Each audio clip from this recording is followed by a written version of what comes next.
Hello everyone, this is the third lecture on reflection of light at a plane surface. और इस video में हम discuss करेंगे कुछ बहुत ही इंपॉर्टेंट टॉपिक।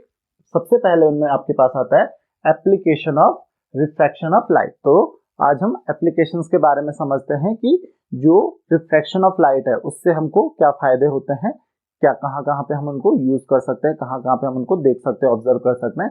तो चलिए सबसे पहले हम इसमें डिस्कस करेंगे रियल एंड अपेरेंट डेप्थ। तो ये रियल एंड अपेरेंट डेप्थ का मीनिंग क्या है वो हम समझ लेते हैं। तो आपने ऑब्जर्व किया होगा कि कोई भी पूल होता है, कोई भी वाटर कंटेनर होता है, उसमें आपने एक चीज ऑब्जर्व की होगी, जैसे स्विमिंग पूल हो गया या फिर कोई आपके पास वाटर टैंक है, उसमें आपने एक चीज हमेशा ऑब्जर्व की होगी कि उसकी जो डेप्थ होती है, मान लेते हैं ये हमारे पास एक कंटेनर है, right, this is a container, एक हमारे पास कंटेनर है और इस वाटर कंटेनर की जो डेप्थ होती है, मान लेते हैं पूल है, इसकी जो डेप्थ होती है, तो इसमें आपने फिल किया है water, this is filled by water, और इसकी जो डेप्थ होगी ये मान लेते हैं उसकी डेप्थ है डी, डी हो गई इसकी डेप्थ। लेकिन जो हमको उसकी डेप्थ दिखाई देती है, जो डेप्थ उसकी अपीयर होती है, वो इस डेप्थ से कुछ अलग होती है। उस डेप्थ को हम बोलते हैं अपेरेंट डेप्थ। रियल डेप्थ तो उसकी हो गई डी, और जो उसका अपेरेंट डेप्थ होती है, मतलब जो हमको लगता है कि इतनी है। तो बेसिकली हमने ऑब्जर्व किया होगा आपने हमेशा कि जो डेप्थ होती है एक्चुअली वाटर की, वो हमेशा जितनी एक्चुअल में होती है उससे हमेशा कम लगती है। तो हमको यही समझना है इस लेक्चर में कि जो रियल डेप्थ होती है, अपेरेंट डेप्थ उससे कम क्यों होती है, यानी कि जो हमको अपीयर होती है, जो हमको लगता है कि जो इसकी डेप्थ है वो हमेशा कम क्यों लगता है, एक्चुअल डेप्थ से हमेशा कम क्यों लगता है हमें। तो चलिए देखते हैं एक्चुअल में होता क्या है। देखिए, तो मान लेते हैं ये हमारे पास रियल डेप्थ है, ओके, ये इसकी रियल डेप्थ हो गई डी, जो कि मैंने अभी आपको बताया। अब होता क्या है कि आप किसी भी चीज को ऑब्जर्व करते हो, जब भी आप किसी टैंक को ऑब्जर्व करते हो, तो ये इसकी डेप्थ है। जब भी हम इसको देखते हैं तो आपको ऑलरेडी पता है कि जब भी आप इसको देखते हो तो क्या होता है,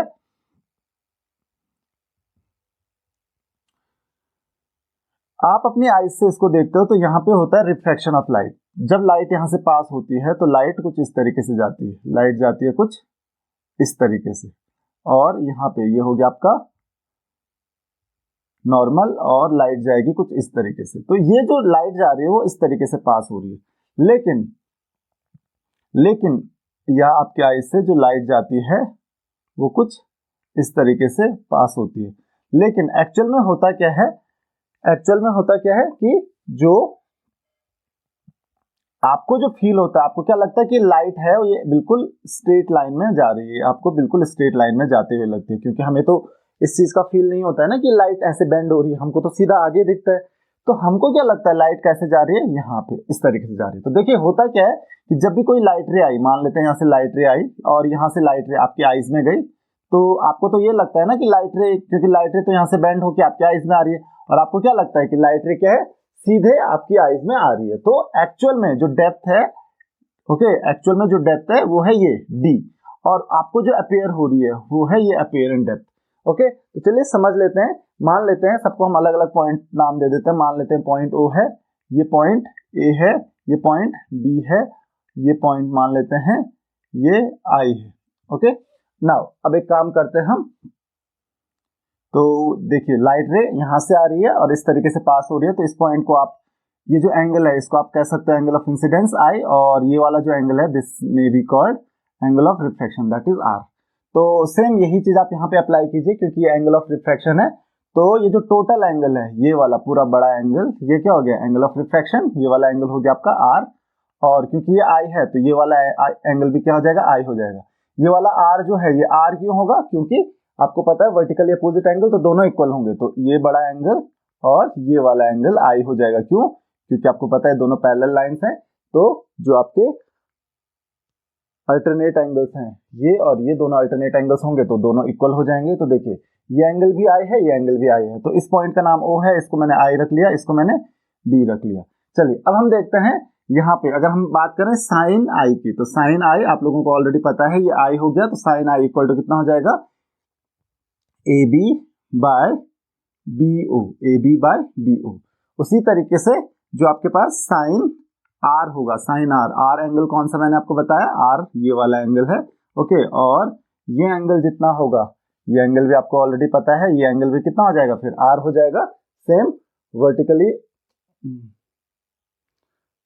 अल्टरनेट एंगल्स, तो ये भी एंगल आर हो जाएगा। तो साइन आर इक्वल टू क्या हो जाएगा यहाँ से आप देख सकते हो, that is equal to A B divided by B I. तो sine I equal to A B by B O और sine R equal to A B by B I. Simple से ट्रिग्नोमेट्री हमने यहाँ पे यूज की। और अब हम देख सकते हैं कि म्यू जो होगा रिफ्रैक्टिव इंडेक्स, ध्यान रखिए रिफ्रैक्टिव इंडेक्स किसका देखना है हमको, अगर वाटर का देखना है, refractive index of water with respect to air, तो mu W A refractive index of water with respect to air that is equal to कितना हो जाएगा, ध्यान रखिए दैट इज इक्वल टू क्या होता है, ये हो जाएगा आपका साइन आर बाय साइन आई, ये उल्टा हो जाएगा, ध्यान रखिए क्योंकि यहाँ पे रिफ्रैक्शन जो हो रहा है, क्योंकि लाइट कहां से कहां जा रही है, डेंस मीडियम से रेयर में जा रही है, वाटर से यहां जा रही है, तो क्या हो जाएगा sine R by sine I हो जाएगा। तो that will be equal to, ये कितना हो जाएगा, that is equal to A B upon B I divided by A B by B O. तो आप चाहो तो यहाँ पे ए बी को कैंसिल कर सकते हो, तो यहाँ पे आपको जो रिफ्रैक्टिव इंडेक्स मिल रहा है, refractive index of water with respect to air, वो कितना आ रहा है आपके पास, that is equal to B O divided by B I. तो यहां से आपको रिफ्रैक्टिव इंडेक्स मिल गया वाटर का with respect to air, that is B O by B I.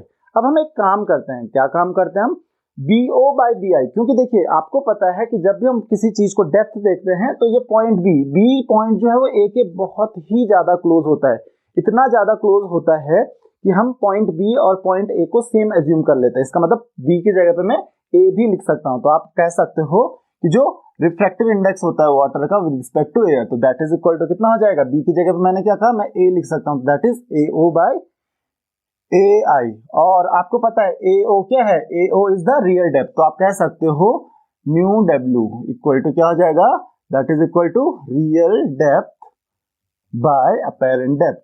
तो इस चीज का आपको ध्यान रखना है, अपैरेंट डेप्थ, क्यों, क्योंकि ए आई क्या है आपके पास, यही तो आपके अपीयरेंट डेप्थ है जो आपको अपीयर हो रही है, क्यों, क्योंकि आपको लग रहा है कि ये लाइट रे यहाँ पे सीधी आ रही है। तो जो रियल डेप्थ और अपीयरेंट डेप्थ के बीच में रेशियो है, रिलेशन है, वो क्या है, real depth by apparent depth equal to क्या हो जाएगा, रिफ्रैक्टिव इंडेक्स। तो आप कह सकते हो अपीयरेंट डेप्थ जो होगी, अपीयरेंट डेप्थ इक्वल टू कितना हो जाएगा, apparent depth equal to real depth divided by refractive index of water with respect to air. तो इतना आप समझ लीजिए कि अपीयरेंट डेप्थ हमेशा क्या होता है, real depth by refractive index. तो आप यहाँ पे देख सकते हो रिफ्रैक्टिव इंडेक्स जितना ज्यादा होगा वाटर का, आपको डेप्थ उतनी ही कम अपीयर होगी। नाउ एक और चीज आप समझ लीजिए, यहाँ पे एक चीज होती है जिसको हम कहते हैं शिफ्ट, SHIFT, शिफ्ट। शिफ्ट मतलब क्या हुआ कि जितना आपका डेप्थ अपीयर हो रही है वो कितनी कम हो रही है रियल डेप्थ से, मतलब जो रियल डेप्थ और अपीयरेंट डेप्थ का डिफरेंस है, दैट इज कॉल्ड शिफ्ट। तो आपका देखिए आपको दिख कितना रहा है, आपको इतना दिख रहा है डेप्थ, और एक्चुअल में कितनी है, इतनी, तो शिफ्ट कितना हो गया, यहां से पॉइंट जो है वो यहां शिफ्ट हो गया आपके हिसाब से, तो दैट इज ओ आई, जो शिफ्ट है दैट इज ओ आई। तो ओ आई इक्वल टू क्या हो जाएगा, ओ आई इक्वल टू क्या हो जाएगा, real that is A O minus A I. तो आप कह सकते हो शिफ्ट इक्वल टू क्या हो जाएगा, दैट इज रियल डेप्थ में से आप माइनस कर लीजिए, माइनस अपैरेंट डेप्थ, तो आप लिख सकते हो real depth minus apparent depth. Okay, तो ये हो जाएगा आपका शिफ्ट।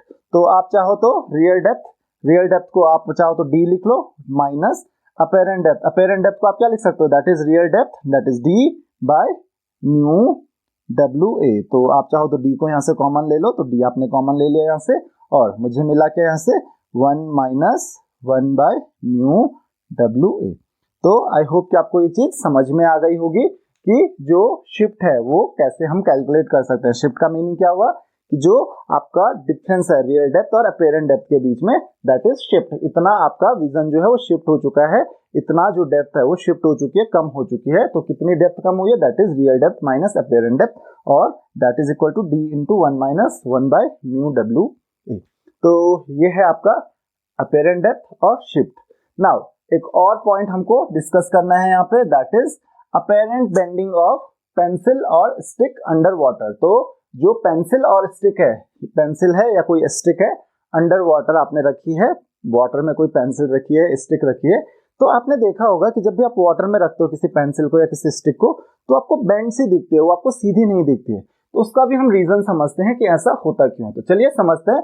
तो इसको मैं हटा देता हूँ। यहाँ पे एक वाटर कंटेनर ले लेते हैं। मान लेते हैं आपने वाटर में कोई पेंसिल या स्टिक रखी है। तो आपने क्या किया, कोई स्टिक ये पानी में रखी हुई है। ओके, नाउ अब होगा क्या यहाँ से कि आपने तो कुछ इस तरीके से रखी होगी, दिस इज योर स्टिक या पेंसिल जो भी है। नाउ होता क्या है, जब आप इसको देख रहे हो ऊपर से, जब आप इसको देख रहे हो तो ये आपका विजन है। ओके, ये आपका विजन है। तो जब आप उसको देखोगे, ऊपर से देखोगे, तो किस तरीके से आप उसको देखोगे, जब भी आप इस पॉइंट को देखोगे, इस पॉइंट को मान लेते हैं ए है, ये पॉइंट बी है। तो जब भी आप यहां से इसको देखोगे तो आपकी आईज में जो लाइट जाएगी वो किस तरीके से जाएगी, कुछ इस तरीके से जाएगी, क्योंकि आपको पता है जब लाइट जाती है यहां से होगा इसमें रिफ्रैक्शन, तो ये जाएगा अवे फ्रॉम द नॉर्मल, ये जाएगा अवे फ्रॉम द नॉर्मल। लेकिन आपको क्या लगता है, आपको ये लगता है कि ये जो लाइट रे है सेम यहां से भी उसी तरीके से होगा, away from the normal. Okay, आपको क्या लगता है कि लाइट रे तो सीधी आ रही है आपके आईज में, तो आपको क्या दिखता है कि ये जो पॉइंट है वो यहाँ की बजाय कहाँ दिखता है, कुछ इस तरीके से दिखता है, कुछ टेढ़ा दिखता है। तो इसीलिए आपको ये पॉइंट भी है, इसको बी डैश मान लेते हैं, ये पॉइंट यहाँ पे दिखता है। क्यों? क्योंकि आपको ये लग रहा है कि बिल्कुल सीधे आपकी आईज में लाइट आ रही है, बल्कि जबकि लाइट क्या हो रहा है, लाइट यहाँ से बेंड हो रही है, लाइट में यहाँ से रिफ्रैक्शन हो रहा है। तो आपको कहाँ पे दिखता है, ये पॉइंट यहाँ पे दिखता है।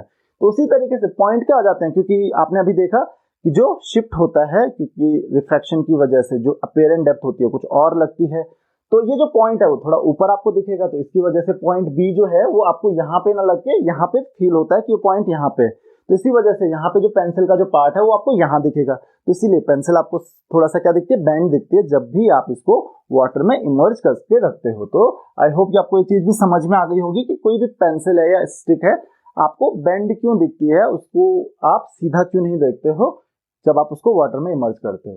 चलिए, तो आई होप कि आपको ये चीज भी समझ में आ गई होगी। नेक्स्ट है आपके पास consequences of refraction of light. Refraction के कंसीक्वेंसेज क्या हैं, तो बहुत सारे आपके पास कंसीक्वेंसेज है रिफ्रैक्शन के। तो समझ लेते हैं, उनमें से कुछ देख लेते हैं कि कहाँ कहाँ आपने रिफ्रैक्शन देखा होगा लाइट का।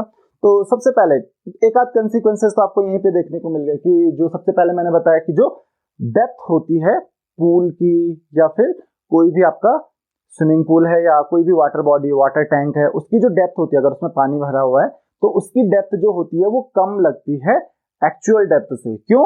Because of refraction. तो ये एक कंसीक्वेंस है रिफ्रैक्शन ऑफ लाइट का। एक और एग्जांपल जो कि मैंने अभी आपको बताया कि जो पेंसिल होती है या कोई भी स्टिक होती है जिसको आपने वाटर में इमर्ज करके रखा हुआ है किसी एंगल पे, तो वो आपको बेंड दिखती है। दो एग्जांपल तो आपको यहीं पे मिल गए। उसके अलावा एक बहुत बेसिक एग्जांपल है जो आपने हम सब ने देखा होगा, that is twinkling of stars. तो स्टार्स ट्विंकल करते हैं, इसका रीजन क्या है? इसका रीजन भी है रिफ्रैक्शन ऑफ लाइट। अब ये रिफ्रैक्शन ऑफ लाइट की वजह से ट्विंकल क्यों करते हैं? क्योंकि आपको पता है जब भी लाइट आती है स्टार से हमारी अर्थ पे, तो होता क्या है कि एयर की जो होती है वो डिफरेंट लेयर्स होती हैं हमारी अर्थ में। इन डिफरेंट लेयर से एयर जो होती है वो रिफ्लेक्ट होके आती है, और क्योंकि एयर एक जगह पे स्टेबल नहीं होती है, कंटिन्यूअसली फ्लो करती रहती है, तो उसकी वजह से जो लाइट होती है आपकी आईज तक वो कंटिन्यूअसली नहीं आ पाती है, और इसी वजह से आपको रिफ्रैक्शन दिखाई देता है। इसलिए इसी वजह से आपको स्टार ट्विंकल होते हुए दिखाई देते हैं। दूसरा एक और एग्जांपल है अर्ली सनराइज या फिर लेट सनसेट। देखिए होता क्या है, जो सनराइज होता है, सनराइज होने से पहले ही हमको सनलाइट दिखाई देने लगती है, और सनसेट होने के बाद भी हमको सनलाइट दिखाई देती है। It is due to refraction. ये भी रिफ्रैक्शन की ही वजह से होता है। तो इसको चलिए समझते हैं कि ऐसा कैसे होता है। मान लेते हैं ये आपकी अर्थ है, ओके, ये आपकी अर्थ है और आप यहाँ पे हो, ओके। नाउ जब भी सनराइज होता है, अभी देखिए सन आपको कब दिखाई देगा, मान लेते हैं आप यहाँ पे हो, तो सन आपको कब दिखाई देगा? जब सन यहाँ पे होगा तो आपको लगता है कि तब आपको सन दिखाई देगा, ओके। तो यहां से आपको सन दिखाई देगा जब सन इस पोजीशन में हो जाएगा, आ जाएगा। लेकिन एक्चुअली होता क्या है, जब सन इस पोजीशन में होता है तभी आपको दिखाई देने लगता है। अब ऐसा क्यों होता है? क्योंकि आपको पता है अर्थ का अपना एटमॉस्फेयर है। अब जैसे ही अर्थ के एटमॉस्फेयर में ये लाइट जाती है, मान लेते हैं सनलाइट यहाँ से आपके अर्थ के एटमॉस्फेयर में गई, तो क्योंकि अर्थ का जो एटमॉस्फेयर है उसमें एयर है, एयर में क्या होगा, रिफ्रैक्शन होगा लाइट का, और रिफ्रैक्शन की वजह से आपको क्या यहाँ पर बताता है आपको बेंडिंग ऑफ लाइट दिखाई देगी, यहाँ पे बेंड होती दिखाई देगी आपको लाइट। तो आपको तो पता नहीं होता है कि लाइट बेंड हो रही है, तो लाइट रे जो होती है यहाँ से बेंड होती हुई दिखाई देगी। लेकिन सन आपको कैसे दिखाई देगा, सन आपको बिल्कुल ऊपर दिखाई देगा। तो इस वजह से क्या होता है, सन देखिए अभी राइज हुआ नहीं है लेकिन आपको सनलाइट ऑलरेडी दिखाई देने लगती है। तो सनराइज पहले ही हो जाता है आपके लिए, सनलाइट जो है आपके पास पहले ही आ जाती है, राइज होने से पहले, होराइजन तक आने से पहले आपको सन दिखाई देने लगता है। उसका रीजन क्या है, रिफ्रैक्शन। और सेम फिनोमिनन कब होता है, जब सनसेट होता है। इसी के थ्रू मैं समझा देता हूँ। मान लेते हैं इस समय सनसेट हो रहा है, तो सन देखिए यहाँ नीचे पहुंच गया, सन नीचे पहुंच गया, लेकिन जो इसकी लाइट है क्योंकि बेंड होके आप तक पहुंच रही है, ओके, तो आपको क्या लगेगा, सन अभी ऊपर ही, सन अभी सेट नहीं हुआ है। तो आई होप कि आपको ये चीज समझ में आ गई होगी कि सनलाइट और सनसेट का इससे क्या लेना देना है। तो बहुत ही सिंपल फिनोमिनन है रिफ्रैक्शन ऑफ लाइट से रिलेटेड। तो ये कुछ यूजेस हैं, ये कुछ एप्लीकेशन हैं जो आप देख सकते हो, कुछ कॉन्सिक्वेंसेस रिफ्रैक्शन ऑफ लाइट की वजह से देखने को जो आपको मिलते हैं। तो आई होप कि आपको ये चीज समझ में आ गई होगी। अब हम बात करते हैं क्रिटिकल एंगल की। तो क्रिटिकल एंगल को समझने के लिए आपको रिफ्रैक्शन देखना होगा जब भी रिफ्रैक्शन होता है एक डेंस मीडियम से रेयर मीडियम में। ध्यान रखिए, हम अब बात कर रहे हैं, अब जितने भी टॉपिक्स हम पढ़ेंगे उसमें हम पढ़ेंगे refraction of light from a dense medium to rare medium. तो मान लेते हैं ये एक डेंस मीडियम है, इधर हमारे पास है एक डेंस मीडियम और इस डेंस मीडियम से लाइट रे जो पास हो रही है वो हो रही है रेयर मीडियम में। चलिए, तो यहाँ पे मान लेते हैं आपका ये सोर्स ऑफ लाइट है, ये आपका लाइट का सोर्स है, ओके। और आपको पता है कि जब भी लाइट रे पास होती है सीधे 90 डिग्री पे, आप जब लाइट रे पास करवाते हो तो आपको पता है कोई रिफ्लेक्शन नहीं होता है, लाइट रे बिल्कुल सीधे चली जाती है, okay. Means bending of light बिल्कुल भी नहीं होती है। तो आपने ऐसे लाइट रे पास कराई और लाइट रे सीधी चली गई। लेकिन जैसे ही ये एंगल जो है, एंगल ऑफ इंसिडेंस जो है वो 90 डिग्री से कम होने लगता है। मान लेते हैं ये है, तो ये नॉर्मल हो गया आपका, ये एंगल ऑफ इंसिडेंस हो गया, तो अब थोड़ा सा रिफ्रैक्शन होने लगेगा, राइट। और आपको पता है कि जब भी लाइट रे डेंस मीडियम से रेयर मीडियम में जाती है तो रिफ्रैक्शन कैसे होता है, रिफ्रैक्शन होता है अवे फ्रॉम द नॉर्मल। ये नॉर्मल आपको दिख रहा है, ये हमारे पास नॉर्मल है, और इस केस में रिफ्रैक्शन ऑफ लाइट जो होगा that will be away from the normal. Normal से दूर की तरफ लाइट रे जाएगी कुछ इस तरीके से। तो लाइट रे यहां से गई और it will go away from the normal. तो ये आपका जो एंगल ऑफ रिफ्रैक्शन हो गया वो हमेशा ज्यादा होगा एंगल ऑफ इंसिडेंस से। तो इसीलिए हम बात कर रहे हैं अभी किससे, डेंस मीडियम से रेयर मीडियम में जब भी लाइट रे जाती है। चलिए, अब हम एक काम करते हैं, हम थोड़ा सा अगर और एंगल ऑफ इंसिडेंस को बढ़ा देते हैं। तो आप देख सकते हो यहाँ पे जैसे जैसे आप एंगल ऑफ इंसिडेंस को बढ़ाओगे, तो एंगल ऑफ इंसिडेंस को बढ़ाओगे तो एंगल ऑफ रिफ्रैक्शन तो हमेशा एंगल ऑफ इंसिडेंस से ज्यादा होगा। क्यों ज्यादा होगा, क्योंकि रिफ्रैक्शन के बाद जो लाइट जा रही है वो अवे फ्रॉम द नॉर्मल जा रही है। तो एक तो एंगल ऑफ इंसिडेंस जितना है उतना तो है ही, एंगल ऑफ रिफ्रैक्शन उससे और ज्यादा हो जाएगा क्योंकि जो लाइट रे है वो नॉर्मल से और ज्यादा दूर जा रही है। तो अब क्या आएगा कि एक पॉइंट आएगा, एक टाइम आएगा, एक एंगल ऑफ इंसिडेंस ऐसा आएगा, मान लेते हैं यहाँ पे एक एंगल ऑफ इंसिडेंस जो है वो कुछ इस तरीके से आएगा। ये आपके पास एंगल ऑफ इंसिडेंस इस समय जो है वो कुछ इस तरीके से आएगा कि जिसके लिए एंगल ऑफ रिफ्रैक्शन जो होगा वो 90 डिग्री हो जाएगा। मतलब जब रिफ्रैक्टेड रे जो होगी वो सीधा सरफेस के पैरेलल चली जाएगी, सरफेस के अलोंग जाएगी। तो यहाँ पे जो एंगल ऑफ रिफ्रैक्शन है, angle of refraction equal to कितना है इस केस में, 90 डिग्री है, राइट। तो इस केस को हम कहते हैं, इस एंगल ऑफ इंसिडेंस को हम कहते हैं क्रिटिकल एंगल। इसको आप सी से डिनोट कर सकते हो। तो आई इक्वल टू क्या हो गया इस केस में, आई इक्वल टू सी हो गया।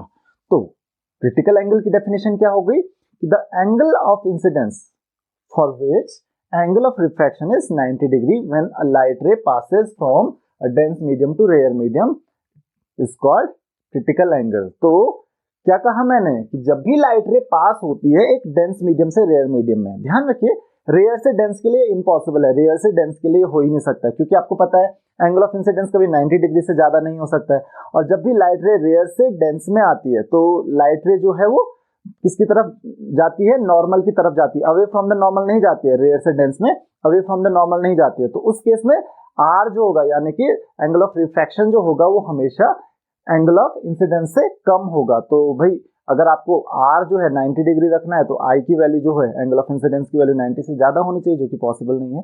तो इसीलिए रेयर टू डेंस जब लाइट जाती है उसके लिए हम बात नहीं कर रहे हैं, उसके लिए चीज पॉसिबल ही नहीं है। ये चीज कब पॉसिबल है, जब लाइट रे डेंस मीडियम से रेयर मीडियम में जाती है, क्योंकि उस समय angle of refraction angle of incidence से ज्यादा होता है।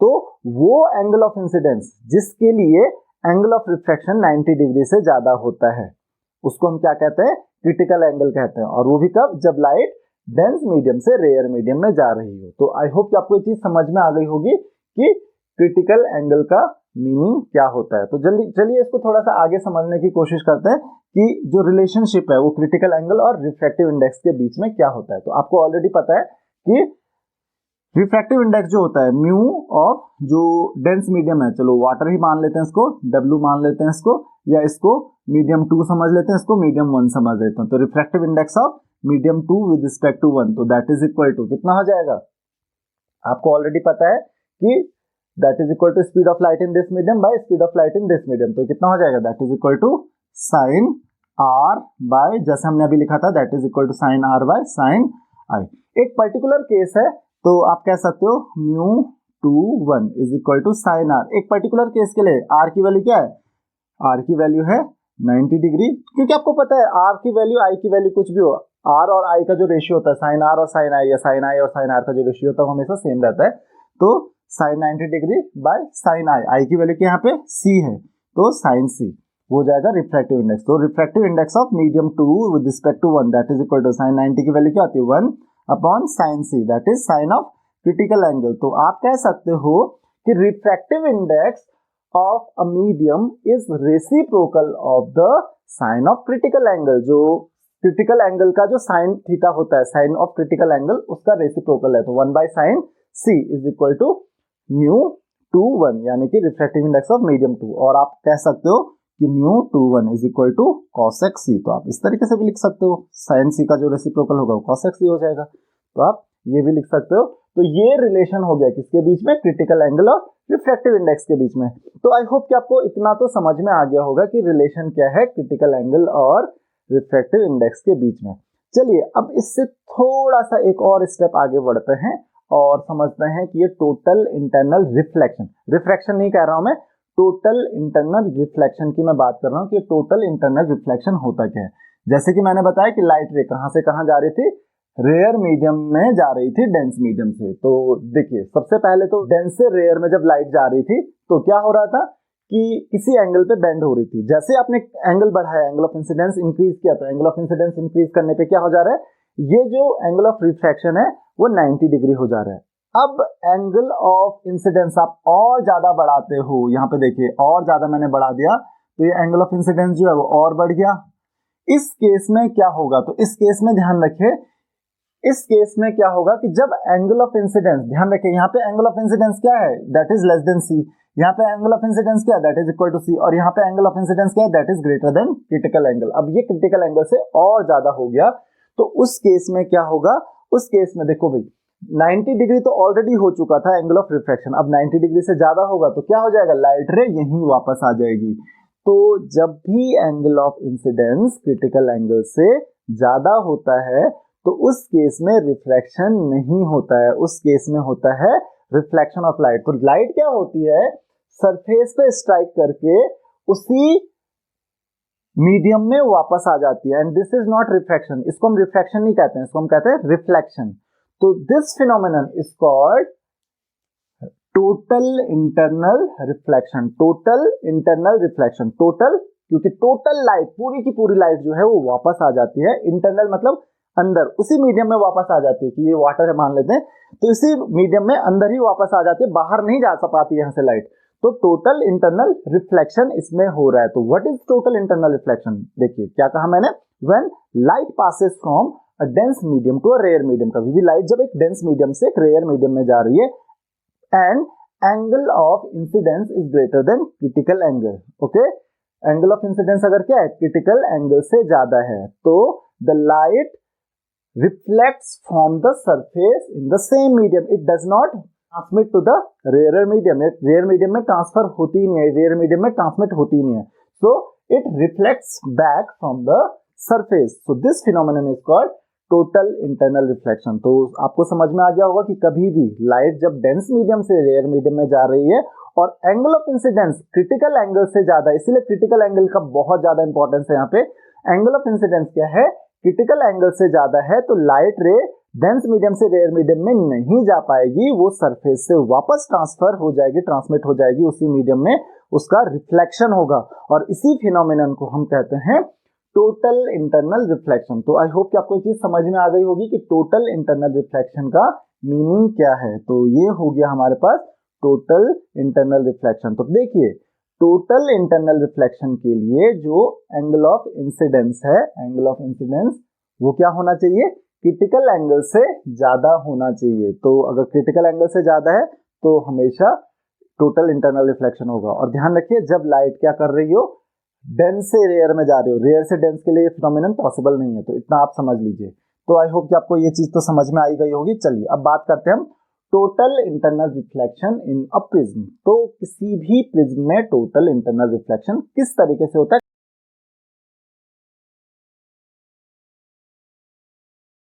हमारे पास प्रिज्म होते हैं।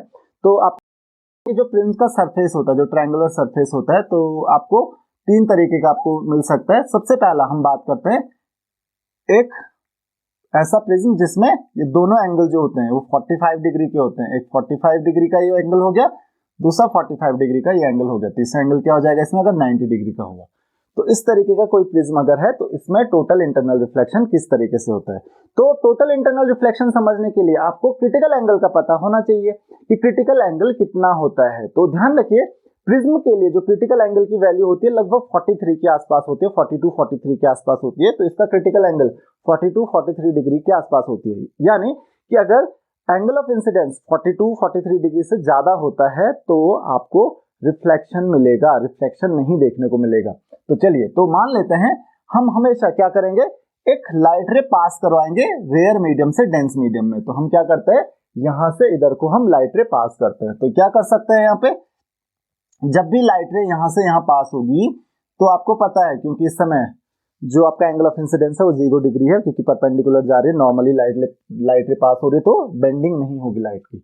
अब देखिए, यहाँ पे जो आपको नॉर्मल समझना है, क्योंकि आपको पता है ये एंगल, क्योंकि नॉर्मल है, ये एंगल 45 डिग्री है, क्योंकि ये आपके पास सेम सिमिलर ट्रायंगल बन रहा है। तो ये एंगल भी जो होगा दैट इज 45 डिग्री। 45 डिग्री की तो 43 डिग्री से ज्यादा होता है, और अगर ऐसा होता है तो इसकी वजह से क्या होगा, इसमें रिफ्लेक्शन नहीं हो पाएगा। अब इसमें क्या होगा, टोटल इंटरनल रिफ्लेक्शन। तो ये कैसे हो जाएगा, बिल्कुल परपेंडिकुलर। तो लाइट रे ऐसे जाएगी और बिल्कुल सीधे, क्योंकि यहाँ पे भी आपको पता है अलोंग द नॉर्मल लाइट रे जा रही है, तो बिल्कुल होगी लाइट रे। तो यहाँ पे देखिए क्या हुआ, इनसे रे जो है वो जा रही है किसी एंगल पे, और रिफ्लेक्टेड रे जो है वो, जो आपकी इमर्जिंग रे है, ये 90 डिग्री पे रिफ्लेक्ट होके वापस आ जा रही है।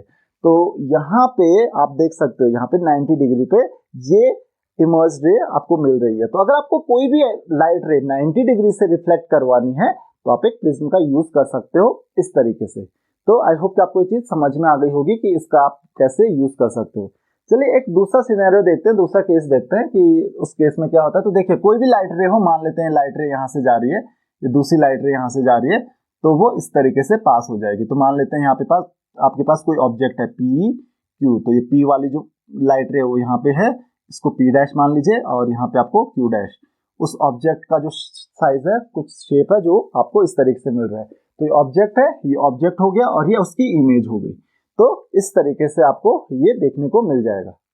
नेक्स्ट हम बात करते हैं, सेम प्रिज्म आपके पास है, इसमें हम एक और फिनोमेनन देखते हैं कि सेम तरीके का प्रिज्म है, इस समय लाइट रे कहीं और से पास करवाते हैं। तो चलिए ये मान लेते हैं आपके पास सेम प्रिज्म है, ये हमारे पास हो गया सेम प्रिज्म, और इस समय लाइट रे देखिए कैसे आ रही है, इस समय लाइट रे आपके पास आ रही है इधर से परपेंडिकुलर। तो इस सरफेस से हम परपेंडिकुलर लाइट रे भेजते हैं। तो देखिए, अगर इस सरफेस से लाइट रे परपेंडिकुलर आई तो ये आपको पता है 45 डिग्री का एंगल होगा, ये भी 45 का होगा, और ये 90 का होगा। तो आपको ऑलरेडी पता है। तो लाइट रे इस तरीके से आपको मिलेगी पास होते हुए। अब जब लाइट रे इस तरीके से पास होगी, मान लेते हैं पॉइंट पी है, ओके, जरूरी नहीं है कि हर केस में रिफ्लेक्शन हो, टोटल इंटरनल रिफ्लेक्शन हो। तो आपको पता है 90 डिग्री है, तो ये भी क्या हो जाएगा 45 डिग्री, और ये एंगल भी क्या हो जाएगा 45 डिग्री। और इसकी वजह से, क्योंकि आपको पता है, इसकी वजह से जो लाइट रे पास होगी वो 45 डिग्री पे जाएगी, तो एंगल ऑफ रिफ्लेक्शन भी क्या होगा 45 डिग्री, क्योंकि यहाँ पे टोटल इंटरनल रिफ्लेक्शन होगा, सॉरी एंगल ऑफ रिफ्लेक्शन नहीं, एंगल ऑफ रिफ्लेक्शन जो होगा वो भी क्या होगा 45 डिग्री, क्योंकि आपने last year laws of reflection आपने ऑलरेडी पढ़े हैं। तो ये कितने पे जाएगा, ये भी 45 डिग्री पे ही जाएगा। अब देखिए यहाँ पे 45 डिग्री आपको ऑलरेडी पता है क्योंकि ये 45 डिग्री, ये भी 45 डिग्री होगा, तो ये भी 45 डिग्री होगा। अगेन यहाँ पे एंगल ऑफ इंसिडेंस जो है, लाइट रे यहाँ से गई ऐसे, यहाँ से गई ऐसे, तो ये अगेन 45 डिग्री पे ही जा रहा है। और क्योंकि अगेन यहाँ पे क्या होगा, फिर से रिफ्लेक्शन होगा क्योंकि 45 डिग्री एंगल है, तो टोटल अगेन हमारे पास यहाँ पे टोटल इंटरनल रिफ्लेक्शन होगा। तो लाइट रे कैसे चली जाएगी वापस, इस तरीके से चली जाएगी। तो यहाँ पे आपको P डैश पॉइंट पे ये लाइट रे मिल जाएगी। उसी तरीके से मान लेते हैं कोई दूसरा पॉइंट आपके पास Q, ओके, यहाँ पे Q पॉइंट मान लेते हैं, P यहाँ पे मान लेते हैं Q। तो यहाँ पे आपके पास इस तरीके को कोई ऑब्जेक्ट रहा होगा, तो यहाँ से Q पॉइंट से लाइट रे किस तरीके से आएगी, सेम उसी तरीके से, इस तरीके से फिर यहाँ पे रिफ्लेक्शन होगा, टोटल इंटरनल रिफ्लेक्शन, और वो इस तरीके से होगा, और आपको लाइट रे किस तरीके से मिल जाएगी, इस तरीके से। तो यहाँ पे P डैश और Q डैश आपको देखिए कैसा मिल रहा है, P डैश ऊपर, Q जो है वो ऑब्जेक्ट ऊपर की तरफ रखा हुआ है, और P डैश Q डैश ये जो इमेज मिल रही है वो नीचे की तरफ मिल रही है। तो यहाँ पे ध्यान रखिए कि जब भी आपको ये एक ऑब्जेक्ट मिलेगा और यहाँ पे आप देख रहे हो कि लाइट रे वापस बेंड होके उसी डायरेक्शन में चली जा रही है, तो यहाँ पे तो किस एंगल पे था, 90 डिग्री पे, है ना, आपने 90 डिग्री पे बेंड करवा दिया, लाइट को रिफ्लेक्शन करवा दिया, यहाँ पे टोटल रिफ्लेक्शन हो गया 180 डिग्री पे। तो लाइट रे वापस 90 डिग्री, फिर 90 डिग्री और रिफ्लेक्ट होगी, तो 180 डिग्री पे रिफ्लेक्शन हो जाएगा अगर आप इस सरफेस के थ्रू रिफ्लेक्ट करते हो लाइट को। अब तीसरा फिनोमेनन हम समझते हैं, जहां पे क्या होती है लाइट रे की, केवल और केवल इन्वर्टिंग होती है, मतलब जो सीधी इमेज होती है उसको हम इन्वर्ट कर सकते हैं with the help of a prism. तो कैसे, सेम प्रिज्म हम लेते हैं 45 90 90 45 90 45 वाला, मतलब दो एंगल उसमें, ये वाला एंगल 90 डिग्री का है, ये 45 डिग्री का है, और ये भी 45 डिग्री का है। तो देखिए क्या होता है, सेम देखिए इस समय हम क्या करते हैं, लाइट रे सीधी पास करते हैं। तो जब लाइट रे हम सीधी पास करेंगे, तो आपको ऑलरेडी पता है यहाँ पे लाइट रे इस तरीके से पास करेंगे, तो ये आपका क्या हो गया, नॉर्मल है, तो टूवर्ड्स द नॉर्मल लाइट रे पास होगी, तो towards the normal light ray कुछ इस तरीके से जाएगी, राइट।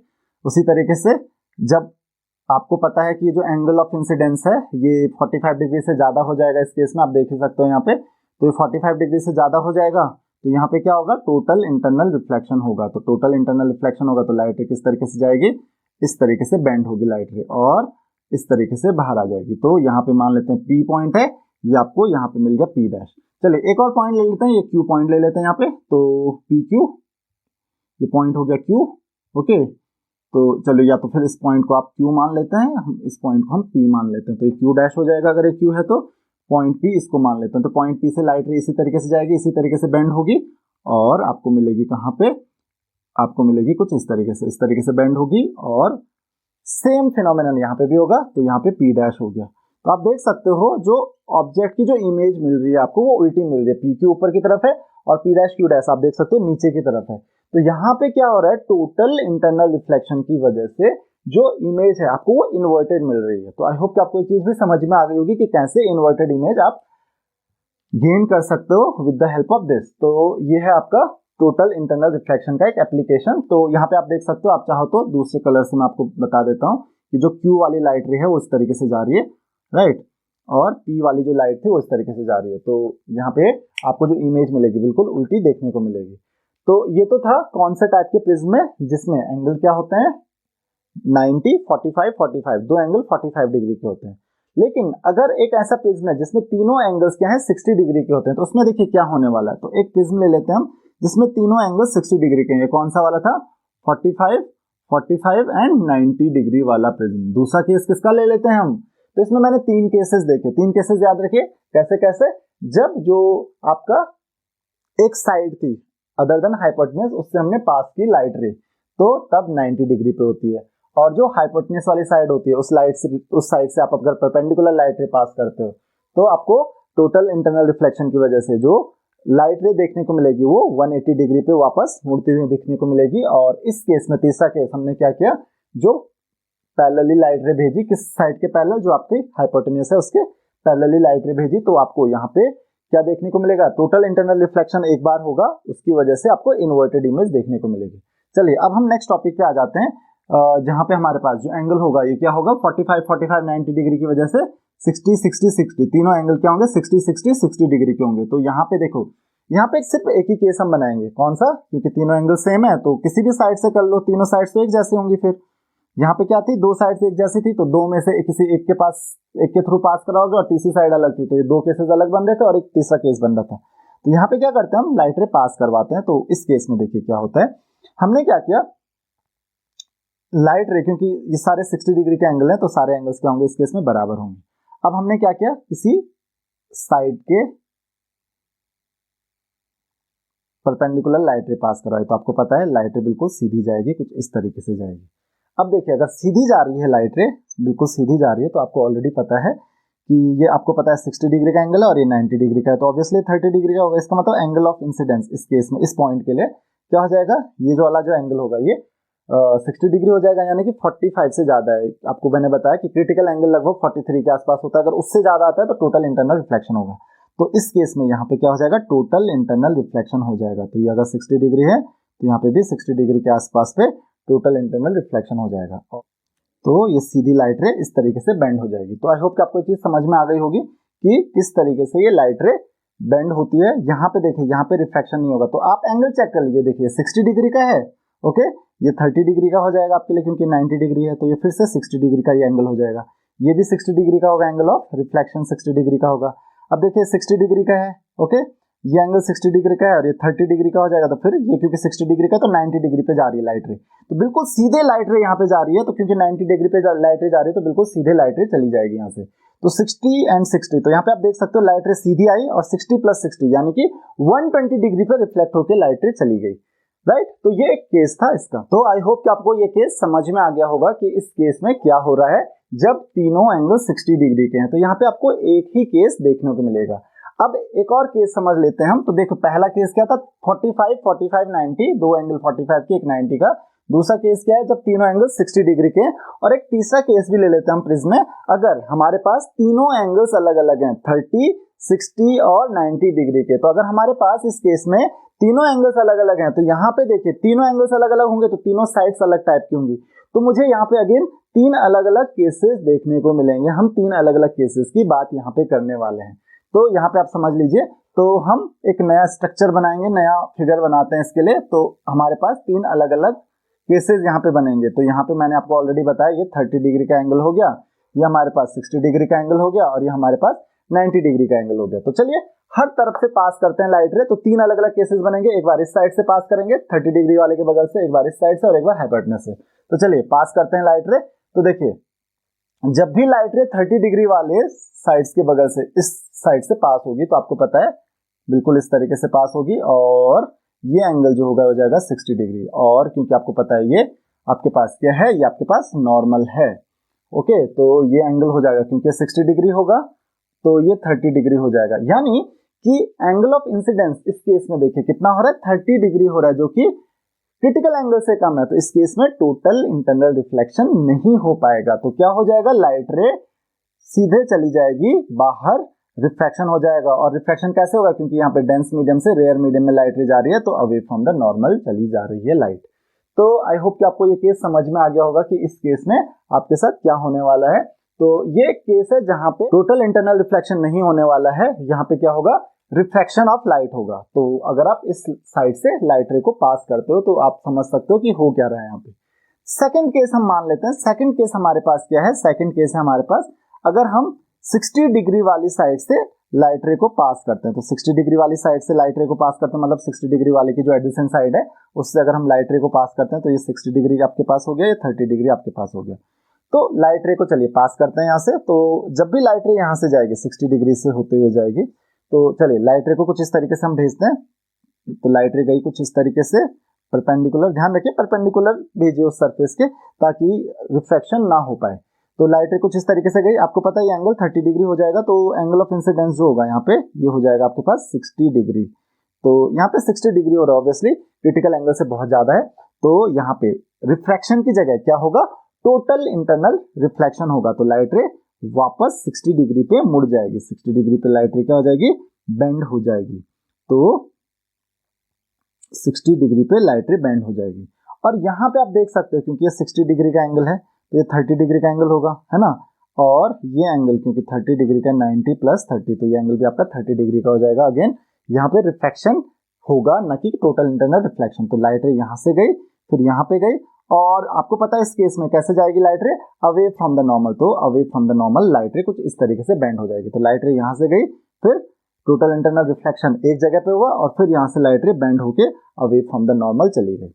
तीसरा केस देखते हैं। तो तीसरा केस किसका है? तीसरा केस जब हम यहाँ से लाइट रे पास करते हैं। जब हम यहाँ से लाइट रे पास करते हैं, क्योंकि देखो पिछले केसेस में क्या थी, इस केस में तो तीनों साइड से एक जैसी थी, तो जब यहाँ से लाइट रे चाहे इस सरफेस पे पड़े, इस वाली साइड पे पड़े या इस वाली साइड पे पड़े, क्योंकि दोनों साइड से एक जैसी हैं तो कोई फर्क नहीं पड़ने वाला है। या इस केस में भी देखें, लाइट रे जब यहाँ से हम पास कर रहे थे तो इस सरफेस पे पड़े या इस सरफेस पे पड़े थे, क्योंकि दोनों साइड एक जैसी हैं।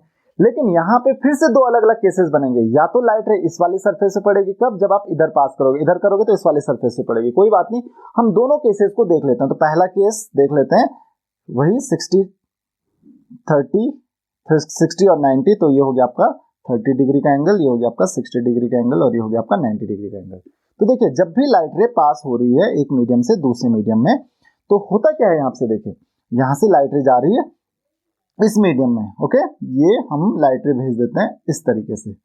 अब देखिए जब लाइट रे यहाँ से यहाँ जा रही है तो आपको पता है ये 30 डिग्री का एंगल है, तो ये हो जाएगा आपका लाइट रे, देखिए नॉर्मल है ना, तो ये नॉर्मली 90 हो जाएगा, तो ये 60 डिग्री एंगल ऑलरेडी हो जाएगा। और अगर ये 60 डिग्री होगा तो सेम प्रॉब्लम देखिए, क्योंकि एंगल ऑफ इंसिडेंस यहाँ पे 30 डिग्री हो रहा है, और 30 डिग्री हो रहा है तो लाइट रे कैसे चली जाएगी, अवे फ्रॉम द नॉर्मल, बिना टोटल इंटरनल रिफ्लेक्शन के लाइट रे चली जा रही है, अगर ये 30 डिग्री वाली साइड के एडजेसेंट में लाइट रे जाती है तो।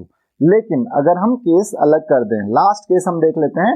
तो लास्ट केस मैंने क्या बताया आपको कि यहाँ पे, चलो यहीं पे देख लेते हैं, यहाँ पे इस साइड की बजाय इस साइड में अगर लाइट रे जाए, तो इस साइड की बजाय इस साइड में अगर लाइट रे जाए, ओके, इस तरीके से, कुछ इस तरीके से इस साइड में लाइट रे अगर पास होती है, तो मैंने 90 डिग्री पे पास की लाइट रे, तो आपको पता है 60 डिग्री है तो ये 30 डिग्री हो जाएगा, ओके, और ये आपको पता है ये हो जाएगा 60 डिग्री। तो आप देख सकते हो एंगल ऑफ इंसिडेंस, अगेन यहाँ पे क्रिटिकल एंगल से ज्यादा हो गया, तो यहाँ पे क्या हो जाएगा, टोटल इंटरनल रिफ्लेक्शन। तो इस केस में क्या होगा, टोटल इंटरनल रिफ्लेक्शन होगा।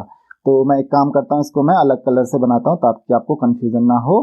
तो इस केस में क्या होगा, टोटल इंटरनल रिफ्लेक्शन। तो टोटल इंटरनल रिफ्लेक्शन की वजह से आपको पता है लाइट रे किस एंगल पे जाएगी, यहाँ से वापस 60 डिग्री एंगल पे जाएगी, तो ये हो जाएगा आपका 60 डिग्री का एंगल, ये होगा 30 डिग्री का एंगल, और अगेन यहाँ पे आप देख सकते हो क्योंकि ये 60 हो जाएगा, 30 हो जाएगा, तो यहाँ पे light ray away from the normal जाएगी, तो कुछ इस तरीके से लाइट रे आपकी चली जाएगी। तो आई होप कि आपको ये चीज, आपको रटनी नहीं है चीजें, बस आपको ये ध्यान रखना है कि 43 के आसपास आपका जो एंगल होता है क्रिटिकल एंगल, उससे अगर आपका एंगल ऑफ इंसिडेंस ज्यादा होता है तो आपको रिफ्लेक्शन करवाना है, टोटल इंटरनल रिफ्लेक्शन वहां पे करवाना है। अगर उससे कम एंगल होता है तो रिफ्लेक्शन होगा, न कि टोटल इंटरनल रिफ्लेक्शन। और आपको पता ही है कि जब भी लाइट रे परपेंडिकुलर जाती है तो बेंड नहीं होगी, और जब किसी अलग एंगल पे जाती है तो लाइट की बेंडिंग होगी। डेंस से रेयर में जाएगी तो अवे फ्रॉम द नॉर्मल, और रेयर से डेंस में आएगी तो टुवर्ड्स द नॉर्मल। जब भी हम रेयर से डेंस में भेज रहे हैं तो जनरली आपको दिख ही रहा है, हम इस केस को छोड़ के जनरली हमने क्या किया, परपेंडिकुलर ही भेजी। केवल ये वाला एक केस था जहां पे हमको इन्वर्टेड इमेज चाहिए थी, तो उसके अलावा बाकी सब जगह पे हमने परपेंडिकुलर इमेजेस भेजी। तो आई होप कि आपको ये टोटल इंटरनल रिफ्लेक्शन समझ में आ गया होगा, प्रिज्म में किस तरीके से होता है। अब हम बात करते हैं consequences of total internal reflection. Means total internal reflection की वजह से आपको क्या क्या इफेक्ट देखने को मिलता है। तो जैसे कि आपको मैंने बताया कि टोटल इंटरनल रिफ्लेक्शन की वजह से क्या होता है, लाइट रे उसी मीडियम में रिफ्लेक्ट हो जाती है। तो आपने देखा होगा कि बहुत ज्यादा गर्मी का जब टाइम होता है तो उस समय क्या होता है, क्योंकि आपको पता है रोड पे जब आप चलते हो तो रोड पे, ये मान लेते हैं रोड है, तो आपको रोड में पानी जैसा दिखता है जबकि होता नहीं है, या फिर आपको पॉन्ड जैसा लगता है कि ऐसा लगता है कि कहीं पे रोड पे पानी जमा हो रखा है किसी एंगल पे दूर पे। तो होता क्या है बेसिकली कि जब लाइट रे आती है तो क्योंकि आपको पता है बहुत ज्यादा गर्मी है तो नीचे की जो एयर होती है वो गर्म हो जाती है, जो क्योंकि लाइट रे सरफेस पे पड़ती है तो उसकी वजह से जो सरफेस के पास की जो एयर होती है बहुत ज्यादा हीट अप हो जाती है, उसकी वजह से उसकी डेंसिटी क्या हो जाती है, कम हो जाती है। और डेंसिटी कम हो जाती है तो उसकी वजह से दो तरीके के जोन बन जाते हैं, मतलब ऊपर ज्यादा डेंस जोन और नीचे कम डेंस जोन, क्योंकि वहां पे जो हीट है वो ज्यादा रहती है तो टेम्परेचर ज्यादा होने की वजह से डेंसिटी कम हो जाती है। तो जब भी लाइट रे आती है, जब भी लाइट रे फॉल होती है, तो मान लेते हैं लाइट रे फॉल हो रही है, तो लाइट रे क्या होती है कि सीधे आ जाती है, बिना सरफेस पे गए हुए सीधे आपकी आईज में आ जाती है। क्यों? क्योंकि यहाँ पे हो रहा है, यहाँ पे देखिए ध्यान रखिए, यहाँ पे रिफ्लेक्शन नहीं हो रहा है, लाइट रे ऐसे नहीं जा रही है आपकी आईज में। क्यों नहीं जा रही है? क्योंकि नीचे की एयर क्या है, रेयर है, तो इसकी वजह से आपको पता है कि लाइट रे क्या होगी, डेंस मीडियम से रेयर मीडियम में जाते हुए अवे फ्रॉम द नॉर्मल जाएगी और कुछ इस तरीके से मुड़ते हुए, इस तरीके से मुड़ते हुए और आपकी आईज में चली जाएगी। अब आपको सरफेस यहाँ दिखना चाहिए था, आपको तो लाइट रे तो यहीं से यहाँ मुड़ जा रही है आपके आईज में, तो आपको ऊपर ही ऊपर दिखाई देता है और आपको इस तरीके से लगता है कि पानी जमा हो रखा है। सेम इसको मिराज भी कहते हैं। मिराज कब दिखता है आपको? जब आप किसी डेजर्ट एरिया में होते हैं, तो डेजर्ट एरिया में आपको लगता है दूर पे पानी जमा हो रखा है। उसका रीजन भी यही है कि लाइट रे फॉल होती है, तो आपको क्या करता है, आपको क्या लगता है, इमेज दिखने लगती है जमीन में। तो मान लेते हैं यहाँ पे कोई ऑब्जेक्ट है, यहाँ पे कोई पोल है या कोई बिल्डिंग है, आपको उसकी इमेज दिखने लगेगी जमीन में। क्यों दिखने लगेगी?